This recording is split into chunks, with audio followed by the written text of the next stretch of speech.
নমস্কাৰ, মই নৱ গগৈ। আজি হেপাহৰ ভোগালী আৰু হেপাহৰ ভোগালীক লৈ ৰাজ্যৰ চৌদিশে উখল মাখল পৰিৱেশ। ৰাজ্যৰ প্ৰান্তে প্ৰান্তে মেজি জ্বলাই পৰম্পৰা ৰক্ষা কৰিছে অসমবাসীয়ে।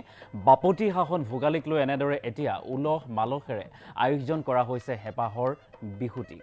সমাজৰ পৰা অসূয়া অপ্ৰীতি নাশৰ কামনাৰে এতিয়া অগ্নি দেৱতাক মেজি জ্বলাই প্ৰাৰ্থনা কৰিছে গাঁওবাসীয়ে। গতিকে আমি DY 365 ডিজিটেলৰ পৰিয়ালৰ তৰফৰ পৰাও ৰাজ্যবাসীক জনাইছোঁ এই বিহুৰ উলহ। আজি মাঘ বিহু, আজি হেপাহৰ ভোগৰ ভোগালী। মেজিৰ জুয়ে সকলো অসূয়া অপ্ৰীতি নাশ কৰক সমাজৰ পৰা, তাৰে কামনা কৰিছোঁ। আৰু সমান্তৰালভাৱে ৰাজ্যৰ চৌদিশে সূৰ্যোদয়ৰ সূৰ্যোদয়ৰ আগতেই মেজি জুই জ্বলোৱা হৈছে আৰু তাৰ পাছতে আশীষ লৈছে। বয়োজ্যেষ্ঠগৰাকীয়ে আশীৰ্বাদ দিছে আৰু তাৰ পাছতেই গাঁওবাসীয়ে আশীৰ্বাদ লৈছে যাতে এই মেজিৰ তাপে সকলোবিলাক শেষ কৰক, অসূয়া অপ্ৰীতি নাশ কৰক, দাহ কৰক, তাৰে কামনা কৰিছে প্ৰতিগৰাকী অসমীয়াই। পুৱতি নিশাই এনেদৰে মেজিত জুই জ্বলোৱা হয়। নিশাটো উৰুকাৰ এসাঁজ লগে ভাগে সকলোৱে খালে, হাঁহে মাহে আনন্দ ফূৰ্তি কৰিলে, বিহু গীত গালে। নিশাটো এই মেজি ৰখিলে আৰু তাৰ পাছত পুৱতি নিশাই জ্বলাই দিয়া হ'ল এই মেজি। পৰম্পৰা ৰক্ষা কৰি অতীজৰে পৰা অসমীয়াই পালন কৰি আহিছে এই ভোগৰ ভোগালী বা মেজি জ্বলোৱা পৰম্পৰা। গতিকে বয়োজ্যেষ্ঠগৰাকীৰ আশীষ লৈ এই পৰম্পৰাত বা এই বিহুৰ দিনটোত আজি পহিলা মাঘ আৰু এই পহিলা মাঘৰ দিনটোতে সকলোৱে এনেদৰে পৰম্পৰা ৰক্ষা কৰি গাঁৱে ভূঞে কংক্ৰিটৰ মহানগৰীটো দেখিবলৈ পোৱা গৈছে মেজি জ্বলোৱা পৰ্ব বা মেজি জ্বলোৱাৰ এক পৰম্পৰা। আৰু এই পৰম্পৰা অতীজৰে পৰা চলি আহিছে। প্ৰতিগৰাকী অসমীয়াৰ আৱেগ, অসমীয়াৰ স্বাভিমান, আৰু এই অসমীয়াৰ স্বাভিমান আজিৰ দিনটোত সকলোৱে পালন কৰা পৰিলক্ষিত হৈছে। গতিকে ৰাজ্যৰ চৌদিশে ভোগৰ ভোগালী বিহুক লৈ উখল মাখল পৰিৱেশে বিৰাজ কৰিছে। ৰাজ্যৰ প্ৰান্তে প্ৰান্তে মেজি জ্বলাই পৰম্পৰা ৰক্ষা কৰিছে অসমবাসীয়ে। আমি কিছু দৃশ্যাংশ এই মুহূৰ্তত দেখুৱাইছোঁ যে ৰাজ্যৰ ভিন্ন প্ৰান্তৰ পৰা মেজি জ্বলোৱাৰ দৃশ্য আমাৰ মাজলৈ আহিছে। আৰু এই যি মেজি জ্বলোৱাৰ পৰ্ব, আৰু ইয়াতেই এক জনবিশ্বাস জড়িত হৈ আছে যে মেজিৰ তাপে সকলো অসূয়া অপ্ৰীতি নাশ কৰে আৰু সমান্তৰালভাৱে আৰু এই মেজিৰ তাপ যেতিয়া প্ৰতিগৰাকী গঞাই বা অসমীয়াই অনুভৱ কৰে, ল'বলৈ যায়, তেতিয়া মংগলময় হয়। বছৰৰ আৰম্ভণিতেই সুখবৰ কঢ়িয়াই আনে বা সুখবৰ পৰিয়াললৈ আহে। আৰু লখিমপুৰৰ পৰা আমি পোনপটীয়া দৃশ্যাংশ আমি এই মুহূৰ্তত দেখুওৱাৰ চেষ্টা কৰিছোঁ। এয়া হৈছে লখিমপুৰৰ পোনপটীয়া দৃশ্য। ভোগালী বিহু উদযাপন কৰা হৈছে এনেদৰে গীত মাতেৰে সকলোৱে মেজি জ্বলোৱাৰ পিছত নাম কীৰ্তন কৰি এতিয়া বিহু গীতৰ তালে তালে এতিয়া নৃত্য কৰিছে গাঁওবাসীয়ে। কিছু দৃশ্যাংশ আমি উইথ এম্বিয়েন্স দেখুওৱাৰ চেষ্টা কৰিছোঁ।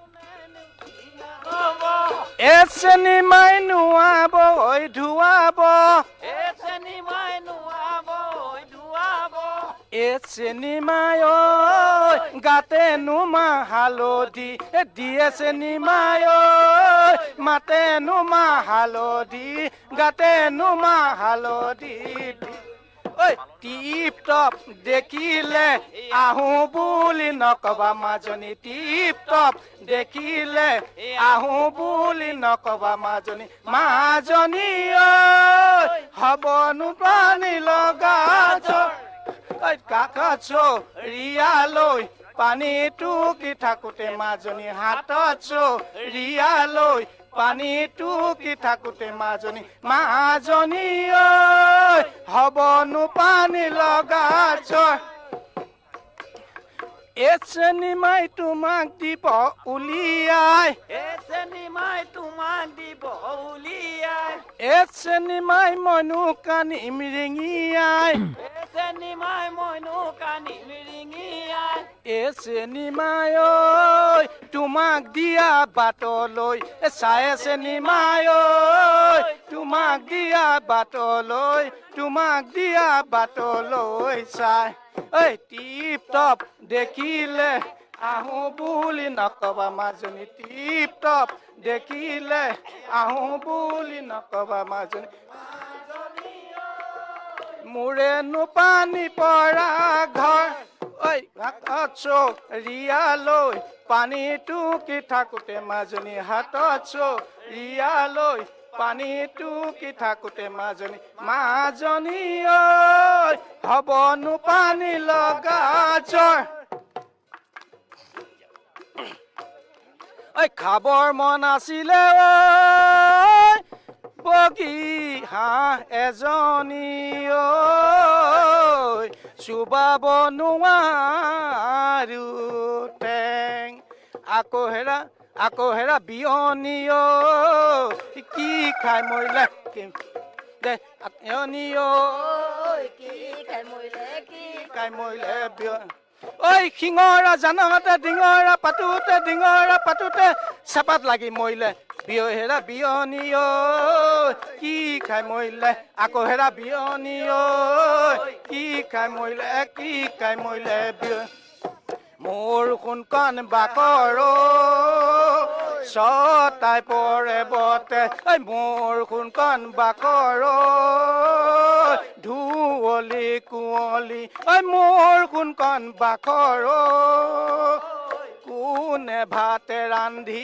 কোনে ভাতে ৰান্ধি খায় ঐ উমনি কুকুৰাই ঘুমনি ধৰিলে পথাৰৰ বৰা ধান খাই হেৰা বিয়নী ঐ কি খাই মৰিলে আকৌ হেৰা ঐ পিৰিতি বুঢ়া দৈ পিৰিতি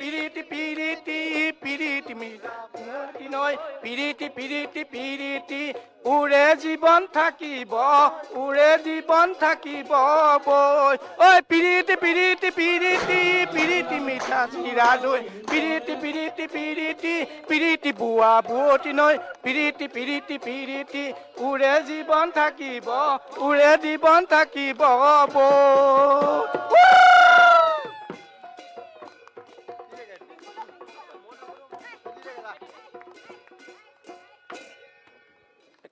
সুন্দৰ দৃশ্য আমি দেখুৱাবলৈ আমাৰ এইটো আমি আমাৰ ককাহঁতৰ দিনৰ পৰা আমি দেখি আহিছোঁ যে আমি নামঘৰৰ কাষতে অস্থায়ীভাৱে আমি এটা বহা সাজি পেলাই তাতে তাৰ কাষতে আমাৰ কাঠমেজি সজা হয় সকলো খেলৰ সকলো আহি উৰুকাৰ দিনত খৰি ফালি নিজে ইয়াতে কাঠমেজি সাজে কলমেজি সাজে আৰু আমি সেই উৰুকাৰ দিনা গধূলিৰ পৰা গোটেই ৰাতি আমি নামঘৰৰ কাষতে আমি গুৰুজনাৰ আৰ্হিমতেই আমি গুৱাপান মাহ প্ৰসাদ আগ কৰি লৈ আমি গুৰুজনাৰ ৰচিত কীৰ্তন গোটেই ৰাতি কীৰ্তন পাঠ হয় আৰু নাম হয় আৰু আমি গোটেই ৰাতি এনে নাম গাই কীৰ্তন পাঠ কৰি আমি সকলোৱে ডেকা বুঢ়া সকলো আহি ইয়াতে গোট খায় আৰু সংক্ৰান্তিৰ দিনা ৰাতিপুৱা আমাৰ গাঁৱৰ সকলো আমি ল'ৰা ছোৱালী আমাৰ পৰিবাৰ সকলো আহি সকলোৱে ইয়াতে আমাৰ বুঢ়া মাথা বহি থাকে ইয়াত তাতে সকলোৱে গোটেই বছৰটোৰ কাৰণে গুৱাপান আগ কৰি আশীৰ্বাদ লয় যাতে অহা বছৰটো সুকলমে সকলোৰে পাৰ হয় সকলোৱে আৰু আমাৰ বুঢ়াসকলে সকলোকে আশীৰ্বাদ কৰে যে বছৰটো সকলোৱে যাওক সুখে শান্তিৰে যাওক আৰু তাৰপিছতে আমাৰ মেজি জ্বলায় কাঠমেজি জ্বলায় সকলোৱে কাঠমেজিৰ ওচৰতে পিঠা পনা আদি আনি পেলাই তাতে সকলোৱে গোট খাই আনন্দ কৰি মেজি জুই খুৱাই আৰু পিঠা পনা খাই পিছত আমি ঘৰলৈ যাওঁগৈ আমাৰ এই পৰম্পৰাটো চলি আছে আৰু আমি বৰ্তমানলৈকে আমাৰ সেই পূৰ্বৰ পৰম্পৰা ৰাখিয়ে আমি এইভাগ চলাই আছোঁ বহুতো দেখোঁ আমি ভেলাঘৰৰ প্ৰতিযোগিতা হয় কিন্তু আমি প্ৰতিযোগিতালৈ নহয় আমাৰ এইটো যিটো আচলতে আগতে প্ৰতিযোগিতা নাছিলেতো এইটো বস্তুটো আমাৰ গুৰুজনাৰ যেনিবা দেখি আহিছোঁ আমাৰ যিটো সেইটো আমি ভগৱানৰ নাম লোৱা হয় ইয়াত কীৰ্তন পাঠ কৰা হয় গুৰুজনাৰ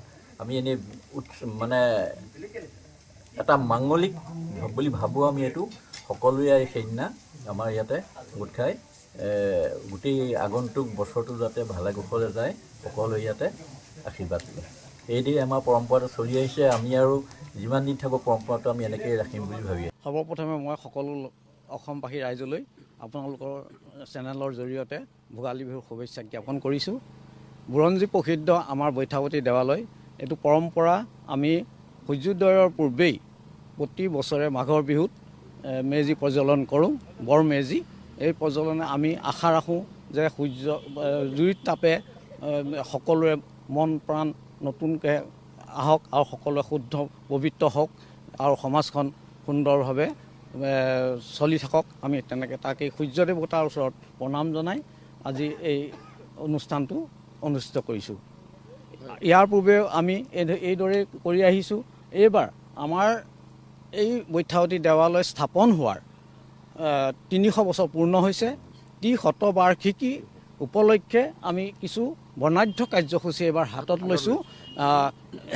এইটো আৰম্ভণি কাৰ্যসূচী আজি দিনজোৰা কাৰ্যসূচীৰে বিভিন্ন অনুষ্ঠান আছে, খেল ধেমালি আছে, পিঠা পনা প্ৰতিযোগিতা আছে, দিনজুৰি চলিব আজি। এইটো যিটো খেল ধেমালি পৰম্পৰা আমি জানো যে স্বৰ্গদেউ ৰুদ্ৰসিংহৰ দিনৰ পৰাই আৰম্ভ হৈছিলে। ৰুদ্ৰসিংহই ৰংঘৰ বাকৰিত খেল ধেমালিৰ আয়োজন কৰিছিলে। ম'হ যুঁজ, কুকুৰা যুঁজ, বুলবুলি চৰাই যুঁজ এইবিলাকো তেতিয়াৰ পৰাই চলি আহিছিলে। আমাৰ তেনেকুৱাবিলাক নাই যদিও আমি কিছুমান ছাত্ৰ ছাত্ৰীসকলৰ মাজত খেল ধেমালি প্ৰতিযোগিতা কৰিম, চিত্ৰাংকন প্ৰতিযোগিতা পাতিবলৈ আমি আয়োজন কৰিছোঁ। আমাৰ মানে বৈঠাৱতী দেৱালয়ৰ 300 বছৰ হৈ গৈছে যে 300 বছৰ উপলক্ষে এনেকৈ আমি উদযাপন কৰিছোঁ। আমি আগতেও উদযাপন কৰোঁ এনেকৈ, কিন্তু এতিয়া আমি সৰহখিনি সংখ্যক সমবেত হৈছোঁ আৰু বহুত ভাল লাগিছে আমাৰ মানে কি ক'ম আৰু এই ভোগালী বিহুত মানে আমাৰ সকলোৰে মনবোৰ মানে খুব আনন্দিত হৈ পৰিছে, উৎফুল্লিত হৈ পৰিছে। আৰু তাৰ কাৰণে এতিয়া আমি কি ক'ম, আমি সকলোৱে মানে আমাৰ একতাটো আছে আমাৰ এই অঞ্চলৰ, সেই একতা লৈ আমি এই ক্ষেত্ৰত আগবাঢ়ি গৈছোঁ। মানে